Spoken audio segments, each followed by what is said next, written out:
Assalamualaikum. Sebelum menyimak konten ini, mari kita dukung kanal dakwah ini agar berkembang dengan cara subscribe dan nyalakan loncengnya. Jazakumullah khairan katsiro. Acara ini didukung oleh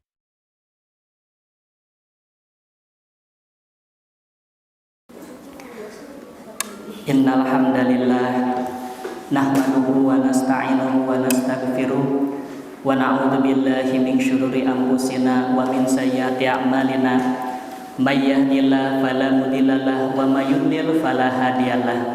Asyhadu an la ilaha illallah wahdahu la syarikalah wa asyhadu anna Muhammadan abduhu wa rasuluhu alladzi la nabiyya ba'da amma ba'du. Ikhwatu iman jamaah Masjid Al-Islah yang sama-sama mengharap ridha Allah Subhanahu wa taala. Syukur alhamdulillah kita panjatkan atas iradah dan inayah Allah Subhanahu wa taala, karena berkat segala karunia nikmat yang Allah berikan kepada kita masih diberi kemampuan dan kemauan untuk mengisi amalan-amalan kita, untuk mengisi hari-hari kita dengan aktivitas yang insya Allah akan mendatangkan ridho dan maghfirah Allah Subhanahu wa taala. Pada pertemuan sebelumnya kita sudah membahas terkait dengan surat Al-An'am, muqaddimah ya, pengantar surat Al-An'am, bahwasanya surat Al-An'am itu merupakan golongan surat Makkiyah, surat yang diturunkan sebelum Rasulullah hijrah ke Madinah. Jadi surat Makkiyah dan satu-satunya surat yang diturunkan secara sekaligus. Diturunkan sekaligus pada malam yang dimana penurunannya itu dikawal oleh para malaikat yang sebanyak 70.000 malaikat yang memenuhi bahkan menutupi cakrawala. Dan surat Al-An'am ini pun merupakan surat bantahan terhadap semua hujah-hujah yang dilontarkan oleh kaum musyrikin Mekah. Dan kita pun melihat bahwasanya mukjizat Al-Quran itu bukan pada isinya saja, tapi secara pengumpulan dan juga pengurutannya pun merupakan suatu mukjizat. Kalau kita urutkan dari Quran surat Al-Fatihah surat Makkiyah, Al-Baqarah surat Madaniyah, Al-Imran surat Madaniyah, Al-Maidah surat An-Nisa, Al-Nisa itu surat Madaniyah, dan Al-Maidah surat Madaniyah. Jadi dari kedua ayat surat kedua sampai surat kelima itu Madaniyah. Lantas langsung ke Al-An'am surat Makkiyah. Ternyata walaupun jaraknya jauh, Al-An'am di Mekah, Al-Maidah di Madinah, Al-An'am di Mekah, Al-Maidah di Madinah, ternyata terdapat keterkaitan yang disebut dengan munasabatus surah, keterkaitan antara satu surat dengan surat yang lainnya. Kalau di surat Al-Maidah bantahan terhadap orang-orang ahli kitab Yahudi dan Nasrani, sedangkan dalam surat Al-An'am bantahan terhadap kaum muskafir Mekah. Jadi itu saling berkaitan ternyata ya, meskipun jarak penurunannya itu jauh, berbeda jauh. Itulah salah satu mukjizat dari Al-Quran. Bagaimana Nabi Muhammad bisa ya merangkai dari Al-Fatihah sampai Anas, tentu saja bukan karena ijtihad beliau, bukan karena keinginan beliau, tapi memang wahyu dari Allah. Nah, sekarang kita masuk ke ayat pertama ya, yaitu surat Al-An'am. Yang pertemuan sebelumnya pun dibahas terkait dengan tafsir basmalah ya. Bahwasanya bismillah itu merupakan lafaz yang membutuhkan kepada taklita. Tidak langsung ujuk-ujuk bismillah dengan nama Allah yang Maha Pengasih lagi Penyayang, tapi ada kata sebelumnya. Maka para ulama berpendapat makna sebelumnya adalah abda'u, aku memulai dengan nama Allah. Maka itu sifatnya umum, mau amalan apapun maka dengan bismillah. Kita baca sebelum kita mengkaji lebih dalam tafsir Imam Ibnu Katsir, Quran surat Al-An'am ayat pertama sampai ayat 3. A'udzu billahi minasy syaithanir rajim. A'udzu billahi minasy syaithanir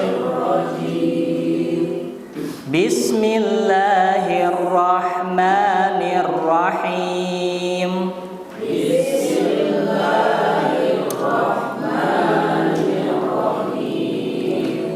Alhamdulillahilladzi khalaqas samawati wal arda wa ja'aladz dzulumati wan nur.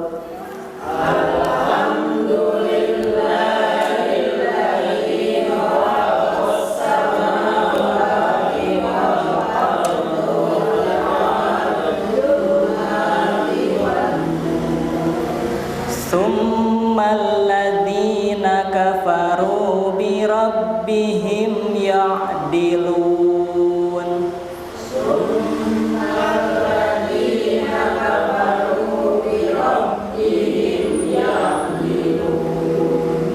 Huwallazi khalaqakum min tinin tsumma qada ajala.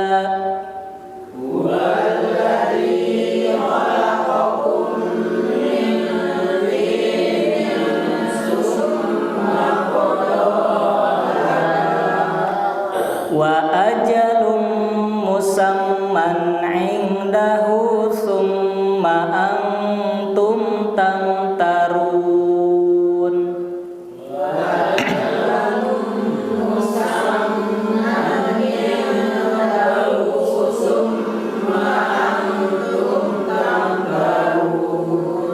Wa huwa Allahu fis samawati wa fil ardi ya'lamu sirrakum wa jahrakum wa ya'lamu ma taksibun. Wa huwa Allahu fis samawati wa fil ardi ya'lamu sirrakum wa jahrakum wa ya'lamu ma taksibun. Ya, kita terjemahkan. Alhamdulillah, segala puji bagi Allah, alladzi khalaqas samawati, yang telah menciptakan langit,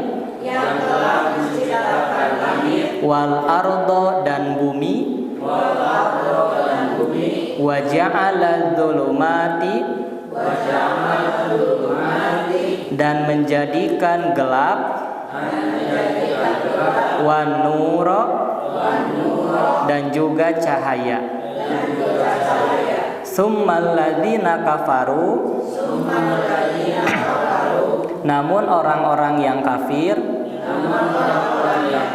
bi rabbihim, terhadap Rabb mereka, ya'dilun, mempersekutukannya. Huwaladzi, dialah, khalaqakum, yang menciptakan kalian, min tinin, dari tanah, summa qada, kemudian menentukan, ajalan, ajal, wa ajalun, dan satu ajal lagi, musamman, yang ditentukan, indahu, yang ada pada sisinya. Summa antum, kemudian kalian, tamtarun, masih ragu-ragu. Wa huwallahu, dan dialah Allah, fis samawati, mengetahui yang ada di langit, wa fil ardi, dan yang ada di bumi, ya'lamu, ia mengetahui, sirrokum, rahasia kalian, wajah rokum, dan apa yang kalian lahirkan, wa ya'lamu, dan ia mengetahui, ma taksibun, apa yang kalian usahakan. Bapak sekalian, kalau kita lihat di selembaran yang ada di hadapan ibu-bapak sekalian, di sini Imam Ibnu Katsir menuliskan, yaqulullahu ta'ala, Allah Subhanahu wa ta'ala berfirman, madihan, seraya memuji nafsahu dirinya, al-karimata yang maha mulia, wahamidan dan pujian laha baginya, ala kholqihi terhadap ciptaannya, as-samawati yaitu langit, wal ardo dan juga bumi, qararon li ibadihi yang ditunjukkan kepada hamba-hambanya, maksudnya tempat untuk hamba-hambanya. Wa ja'ala dzulumati dan juga telah menjadikan gelap, wa nura dan juga terang cahaya, manfaatan untuk kemanfaatan, li ibadihi bagi hamba-hambanya, fi lailihim yaitu pada malam hari mereka, wa naharihim dan juga siang hari mereka. Pajama lafdz zulumati dan makna atau lafaz zulumat itu berbentuk jamak. Wa wahada lafdz nuro, sedangkan lafaz nur itu adalah bentuk mufrad. Jadi zulumat itu adalah bentuk jamak, kata jamak, sedangkan nur itu mufrad. Jamak dari nur itu adalah anwar, sedangkan nur itu mufrad. Likaunihi asyrafu, karena cahaya lebih mulia daripada gelap. Nah, itu yang dijelaskan oleh Imam Ibnu Katsir dalam penjelasan awal terkait dengan awal surat ini atau awal ayat ini. Kalau kita lihat ayat ini diawali dengan lafaz alhamdulillah. Dalam Al-Qur'an terdapat 5 ayat yang diawali dengan lafaz alhamdulillah. Surat pertama tentu saja kita semuanya hafal, surat Al-Fatihah, alhamdulillahirabbil alamin. Yang kedua surat Al-An'am ini, alhamdulillahilladzi khalaqas samawati wal ardo. Sedangkan yang ketiga terdapat dalam Quran surat Al-Kahfi. Nah, ya. Alhamdulillahilladzi anzala ala abdihil kitaba walam yaj'alahu iwaja. Lalu yang keempat itu dalam Quran surat As-Saba atau surat Saba, ya. Yang bunyinya alhamdulillahilladzi lahu ma fis samawati wa ma fil ardi walahul hamdu. Nah, kemudian yang kelima itu surat Fatir. Alhamdulillahi fatiris samawati wal ardi. Nah, lalu dalam tafsir Al-Azhar yang ditulis oleh Profesor Dr. Buya Hamka. Hamka itu singkatan dari Haji Abdul Karim Amrullah, disingkat Hamka. Beliau menjelaskan bahwasanya surat Al-Fatihah itu pujian atas maha kuasa Allah terhadap seluruh alam, Rabbul Alamin. Sedangkan dalam Quran surat Al-An'am ini merupakan pujian atas penciptaan Allah terhadap langit dan bumi dan juga mengadakan gelap dan terang. Sedangkan yang ketiga surat Al-Kahfi pujian atas penetapan langit dan bumi dan juga diturunkannya Al-Quran. Jadi surat Al-Kahfi itu adalah pujian terhadap Allah yang menurunkan Al-Quran, yang tidak ada kebengkokan di dalamnya, iwaja kan kebengkokan. Dan pada surat Saba yaitu pujian atas karunia Allah yang memelihara seluruh makhluknya. Dan yang kelima surat Fatir, karunia yang menjadikan malaikat sebagai tenaga mengawal alam ini. Nah, itu merupakan penjelasan dari Profesor Dr. Hamka terkait dengan masing-masing pujian. Ya, lalu kita lihat di sini ada kata alhamdu segala puji.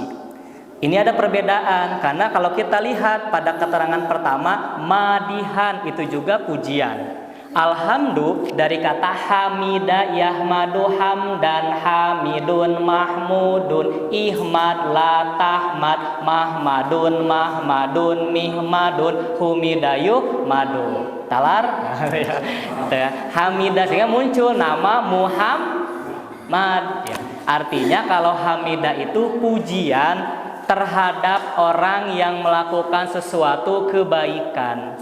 Itu disebut dengan alhamdu. Nah, alhamdu pujian. Kalau al-madahu madahaya demahu madaha madahan.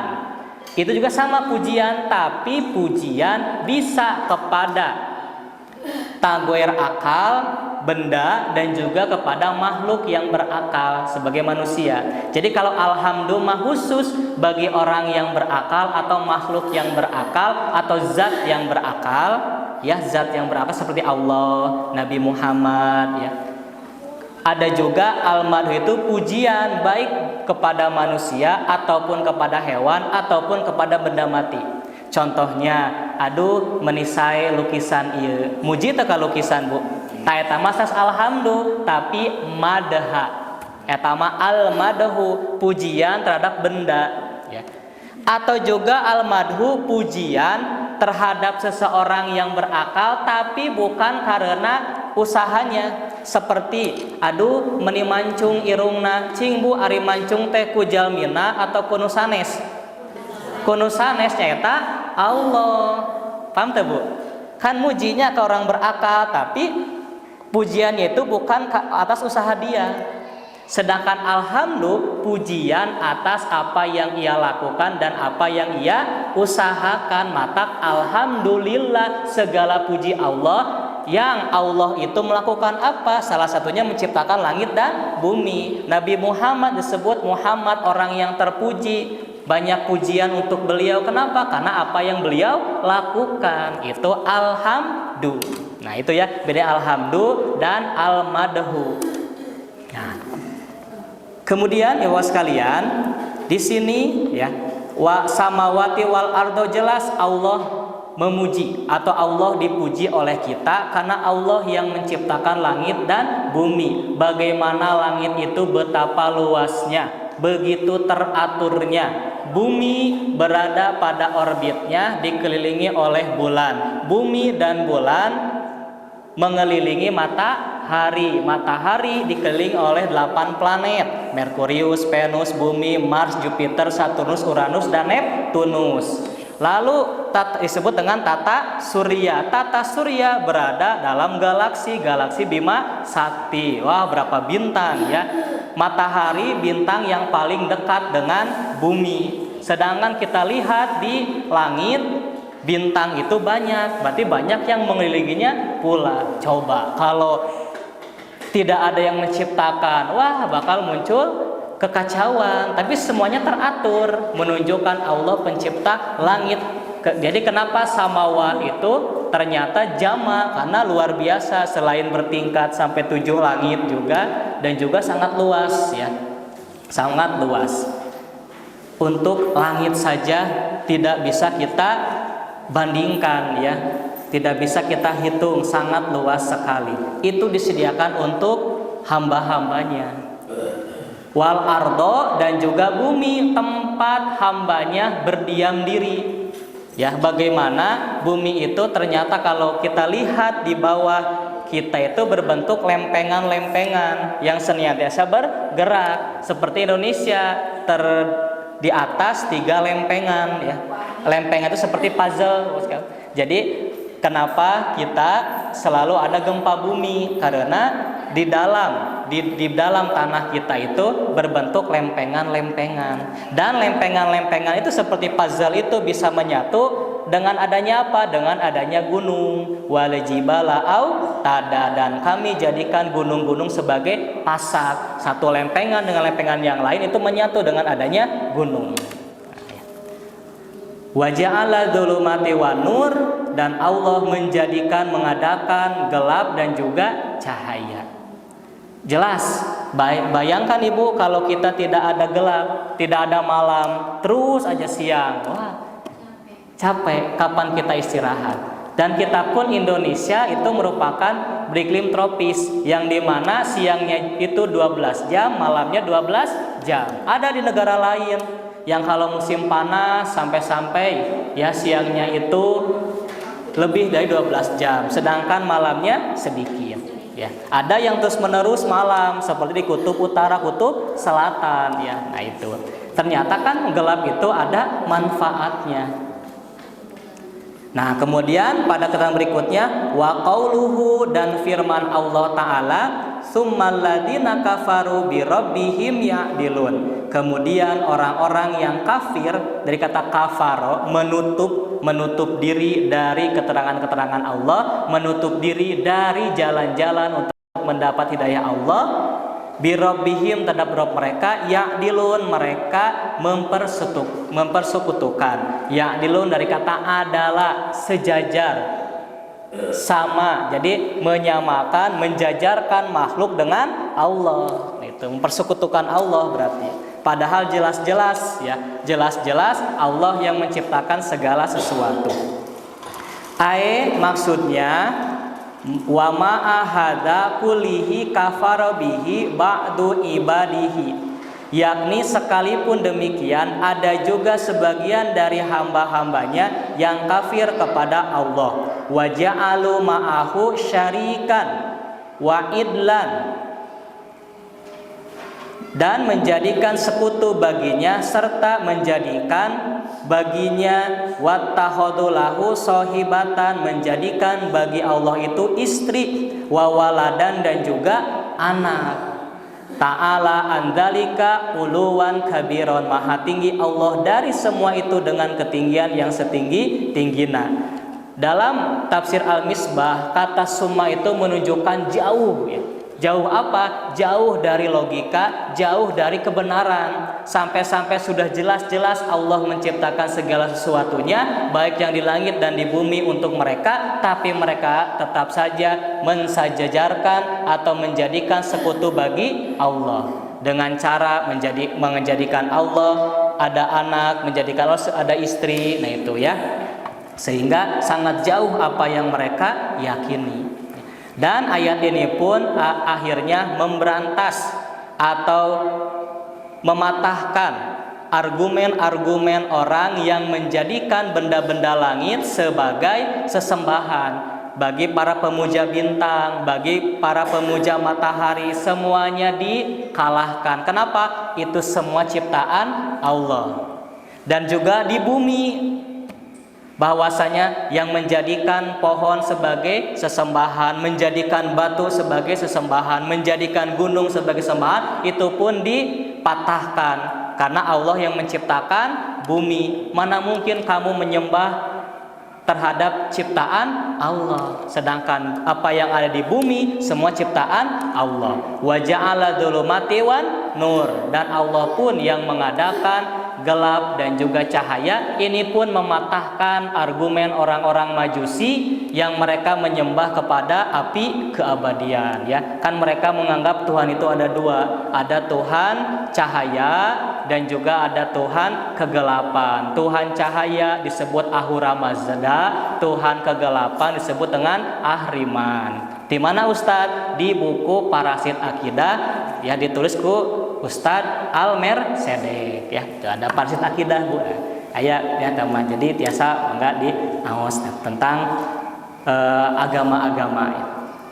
Nah, kemudian di sini wa qauluhu, pada ayat berikutnya, huwallazi khalaqakum min tinin, dan dialah yang menciptakan kalian min tinin, dari tanah. Yakni yaitu abauhum, bapak kalian Adama, Nabi Adam, alladzi huwa asluhum wa minhu kharaju, adalah asal mereka dan darinya mereka keluar. Pantasyaru fi masyariki wal maghribi, lalu menyebar ke timur dan ke barat ya.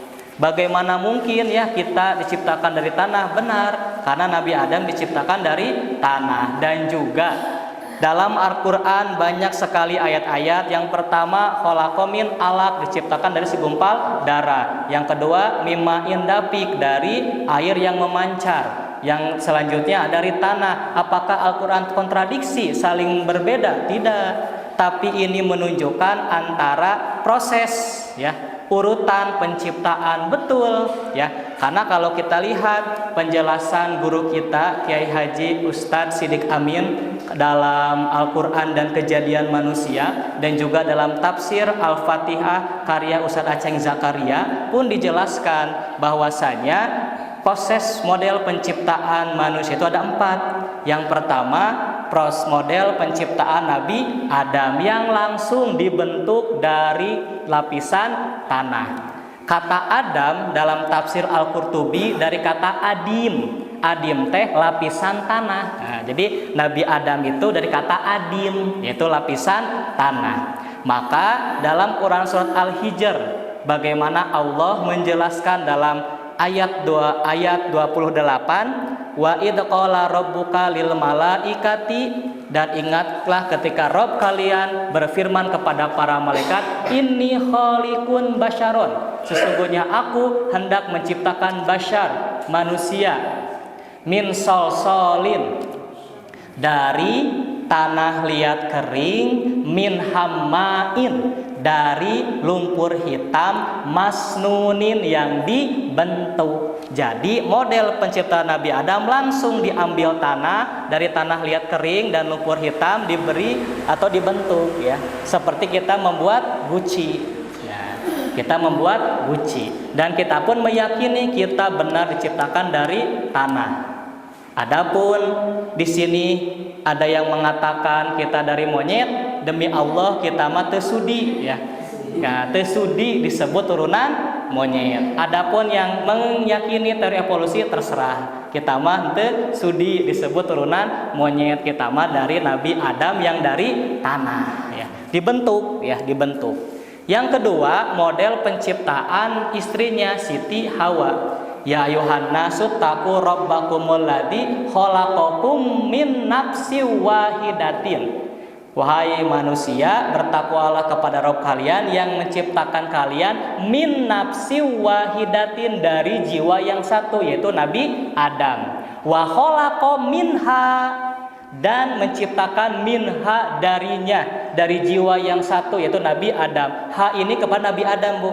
Tapi kenapa menggunakan kata ha tidak hu? Karena kepada lapat nafsin. Nafsin itu mu'anas ya. Seperti ar-rusulu, para rasul, kan pameget, Bu. Tapi di sana disebut tilka. Kenapa tidak zalika tapi tilka? Karena lapat ar-rusulu itu mu'anas ya. Ada mu'anas, ada mu'zakar.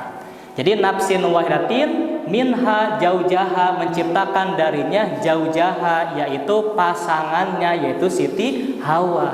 Siti Hawa tercipta dari Nabi Adam yang terbuat atau tercipta dari tanah.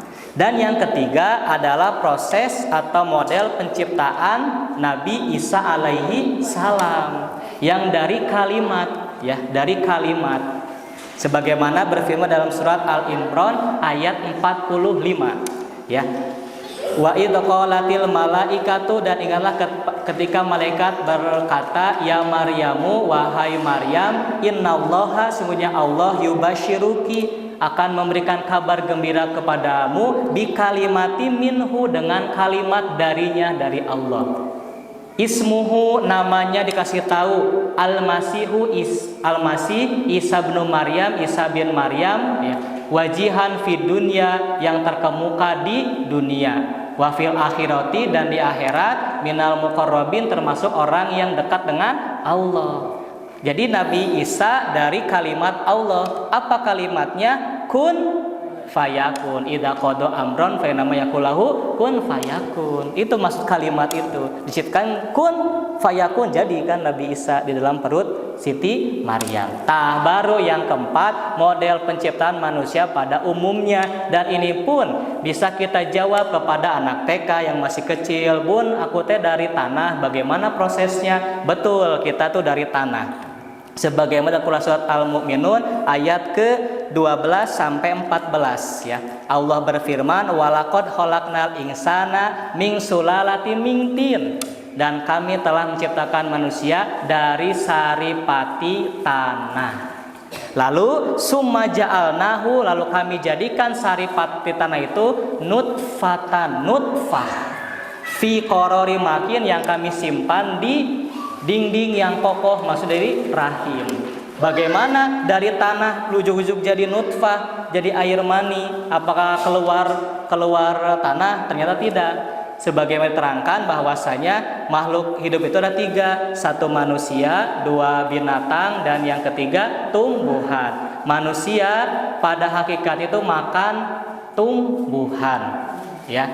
Nah, sangu, gorengan, sasagon, nanti bu.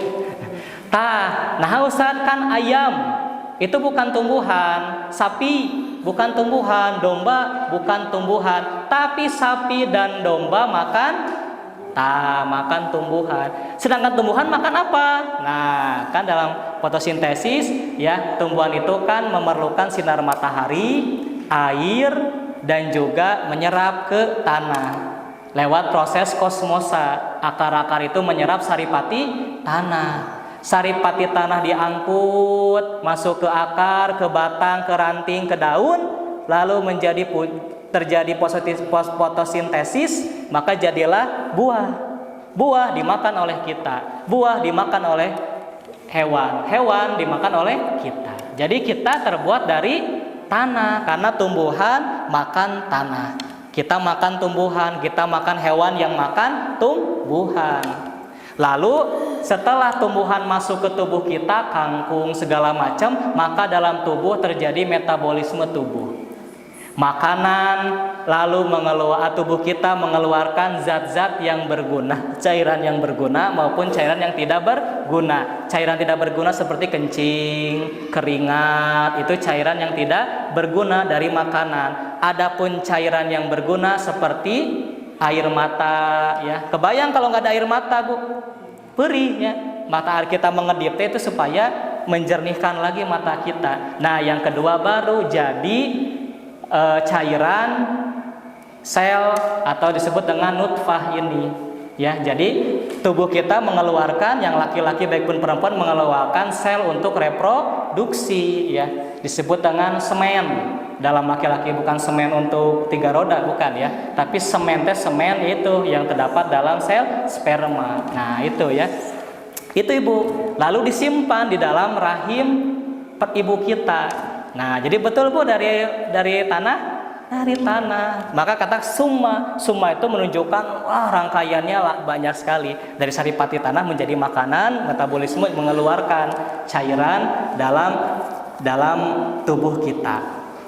Nah, lalu summa khalaqna nutfata alaqatan, kemudian kami ciptakan nutfah itu yang berada dalam rahim itu menjadi alaqah.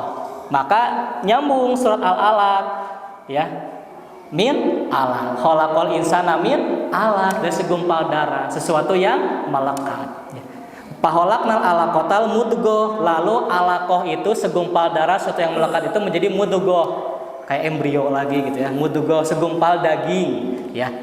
Paholaknal mudghata idoman, lalu segumpal daging menjadi tulang. Pakasaunal idoma, maka kami balut tulang itu lahman dengan daging, dengan otot. Summa angsya'nahu khalqan akhar, lalu kami menjadikan makhluk yang lain dari nutfah itu. Itu Bu, ya, rangkaiannya itu luar biasa. Khalaqakum min tin. Jadi dari Adam, betul, Adam dari tanah. Pun kalau kita diterangkan secara medis pun atau secara ilmu pengetahuan seperti itu. Surat Al-Mu'minun ayat 12 sampai 14 rangkaian, ya. Padahal pada ayat berikutnya pun dijelaskan, kami jadikan mereka mayitun, mati. Kami bangkitkan lagi mereka. Perjalanan penciptaan manusia. Tuh, luar biasa Bu, ya, tentang penciptaan manusia. Nah, kita lihat pada halaman berikutnya, wa qauluhu, dan firman-Nya, summa qada ajalan. Kemudian qada, Allah menentukan ajal. Wa ajalu musamman, dan ada pula ajal yang ditentukan indahu, di sisinya. Qala Sa'id bin Jubair mengatakan anibni Abbasin, dari Ibnu Abbas, summa qada ajalan, sesudah itu ditentukannya azal, yakni al-maut, maksudnya adalah kematian, ya. Jadi ditentukan kematian manusia itu.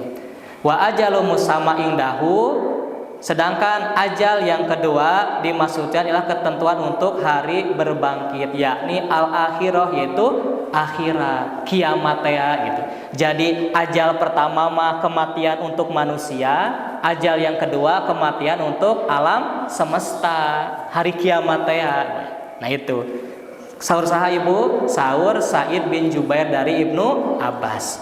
Wa qaul Hasani fi riwayatin, sedangkan pendapat Imam Al Hasan Al Basri pada suatu riwayat anhu bersumber darinya, summa qada ajalan, berhubungan dengan firman sesudah itu ditentukannya ajal, qala ma baina an yukhlaqa ila ayyamuta, bahwa yang dimaksud ialah masa antara sejak ia diciptakan sampai meninggal dunia. Nah itu ajal, kan tadi ya Allah menciptakan kalian wahai manusia dari tanah, dan Allah atau kemudian Allah menentukan ajal, maksudnya dari kalian diciptakan sampai kalian mati, itu ajal yang pertama. Wa ajalum musamma indahu ma baina an yamuta ila an yub'asa, yakni antara dia meninggal dunia sampai ia dibangkitkan, itu ajal yang kedua. Huwa yarji'u ila ma taqaddama, pendapat ini sama dengan pendapat sebelumnya. Wa huwa takdirul ajalil khasi, penentuan ajal yang pertama bersifat khusus setiap manusia. Wa huwa umuru kulli insani, nah, yakni penyangkut usia setiap manusia.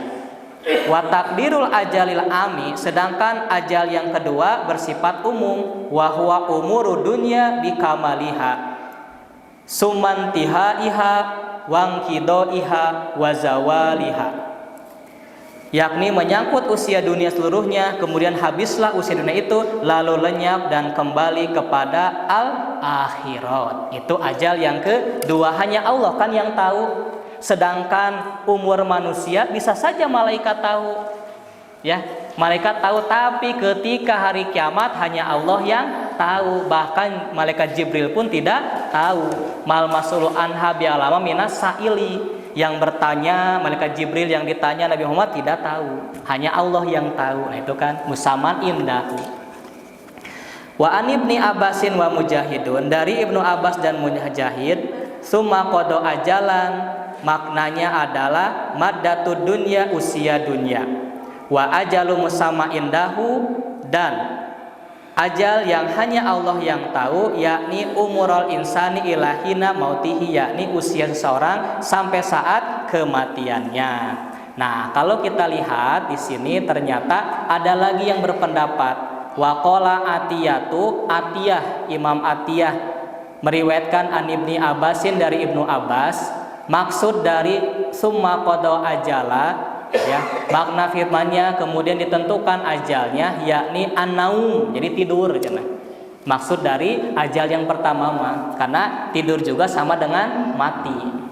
Nah, yakbidu fihi ruh, ya, tidur seorang dimatikan, summa yarji'u ila sahibihi indal yaqadoti, kemudian kembali kepadanya saat ia bangun dari tidurnya. Sedangkan makna ajal yang kedua, ajal maut insan, yakni batas usia seorang. Wahada qaulun goribun, tapi Imam Ibnu Katsir memberikan keterangan pendapat ini berpredikat gorib, aneh. Jadi lebih kepada yang tadi, ajal yang pertama mati seseorang, ajal kedua adalah hari kiamat.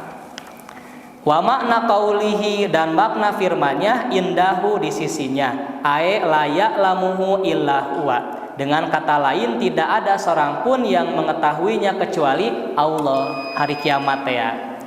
Wa qauluhu summa antum tamtarun, kemudian kalian masih ragu-ragu. Qala Sudiyu, As-Sudi mengatakan, wa ghairuhu, dan yang lainnya, yakni tasyukuna fi amri sa'ah, kalian masih ragu-ragu tentang hari kiamat, terutama meragukan hari berbangkitnya. Nah, itu ya, meragukan, bagaimana mungkin ya. Nah, lalu ayat terakhir, qauluhu, firman-Nya, wa huwallahu fis samawati wa fil ardi ya'lamu sirrakum wa jahrakum wa ya'lamu ma taksibun. Firman-Nya, dan dialah Allah yang disembah, yang mengetahui baik di langit maupun di bumi. Dia mengetahui apa yang kalian rahasiakan dan mengetahui apa yang kalian tampakkan, lahirkan. Wa ya'lamu ma taksibun, dan mengetahui pula apa yang kalian usahakan. Para ulama tafsir berbeda pendapat dalam menafsirkan ayat ini. Menjadi berbagai pendapat sesudah mereka sepakat mengingkari pendapat golongan Jahmiyah. Pertama, yang mengatakan Allah itu berada di mana-mana, tentu saja itu adalah hal yang sulit kita yakini, karena Allah itu kan berada dalam satu tempatnya di arsy. Sedangkan Allah dekat itu, Allah di langit, Allah di bumi, itu maksudnya bukan Allah berada di tempat itu, maksudnya kekuasaan Allah meliputi langit dan bumi ya. Pernah ya ketika di Ramadan pun dalam tarawih jelaskan makna dekat itu bukan jarak ya, tapi makna dekat itulah kekuasaan Allah ya. Sampai kita sendiri yang punya pun ya lebih dekat dari urat nadi teh, maksudnya kita yang punya pun gak bisa menghitung sejam teh ada berapa urat nadi kita berdetak, tak Allah mah tahu. Nah itu maksudnya lebih dekat dari urat nadi. Itu pendapat yang pertama, bahwasanya Allah itu adalah ilah. Pendapat yang pertama itu ilah, sesuatu yang disembah baik di langit dan juga di bumi. Lalu ya, pendapat yang kedua, bahwasanya Allah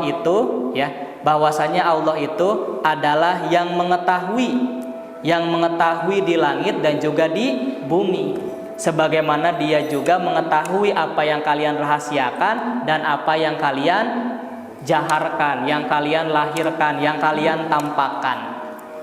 Dan Allah juga yang mengetahui apa yang kalian usahakan. Dan pendapat yang ketiga berpendapat bahwasanya Allah itu adalah yang maha mengetahui, jadi hampir sama dengan yang kedua ya, mengetahui apa yang ada di langit dan juga di bumi serta apa yang kalian usahakan. Maka sampailah kita kepada akhir dari pembahasan kita, terdapat beberapa catatan. Yang pertama, Allah adalah zat yang berhak mendapat semua pujian ya, baik di langit dan juga di bumi. Dua, penegasan ketuhanan Allah, bahwasanya Allah tadi menciptakan langit dan bumi untuk memangkas keyakinan terhadap yang memuja benda-benda langit, dan Allah menciptakan gelap dan juga terang, memangkas keyakinan yang memuja cahaya dan juga kegelapan. Dan juga Allah memangkas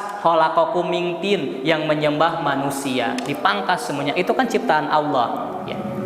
Yang ketiga, pemaparan dalil tentang kekuasaan, ilmu dan juga kehendak Allah. Yang keempat, orang-orang kafir mengingkari nikmat Allah, padahal Allah yang menciptakan semua ini dan menundukkan semua alam untuk manusia. Yang kelima, permulaan penciptaan manusia berasal dari tanah, dan hakikatnya pun setiap manusia itu dari tanah. Yang keenam, Allah menentukan ajal dunia dan juga ajal hari kiamat. Dan yang ketujuh, ketiga ayat ini merupakan pokok tauhid dan kepemurnian Allah terhadap semua makhluk yang dijadikan sekutu terhadapnya oleh orang-orang musyrik. Jadi Allah memangkas semua keyakinan mereka bahwasanya tidak ada ilah, tidak ada sesembahan baik di langit, baik di bumi, terang atau cahaya, karena semuanya ciptaan Allah. Mudah-mudahan ketiga ayat ini, pemaparan singkat ini, menjadi hidayah untuk kita, menjadi petunjuk untuk kita untuk senantiasa terus mengesahkan Allah dan menyandarkan segala pujian hanya kepada Allah. Itu saja yang dapat disampaikan. Mudah-mudahan Anda memutuskan semua. Tutup saja dengan doa. Rabbana atina fid dunya hasanah wa fil akhirati hasanah wa qina adzabannar. Aqulu qouli hada wastaghfiruha li wa lakum. Wassalamualaikum warahmatullahi wabarakatuh.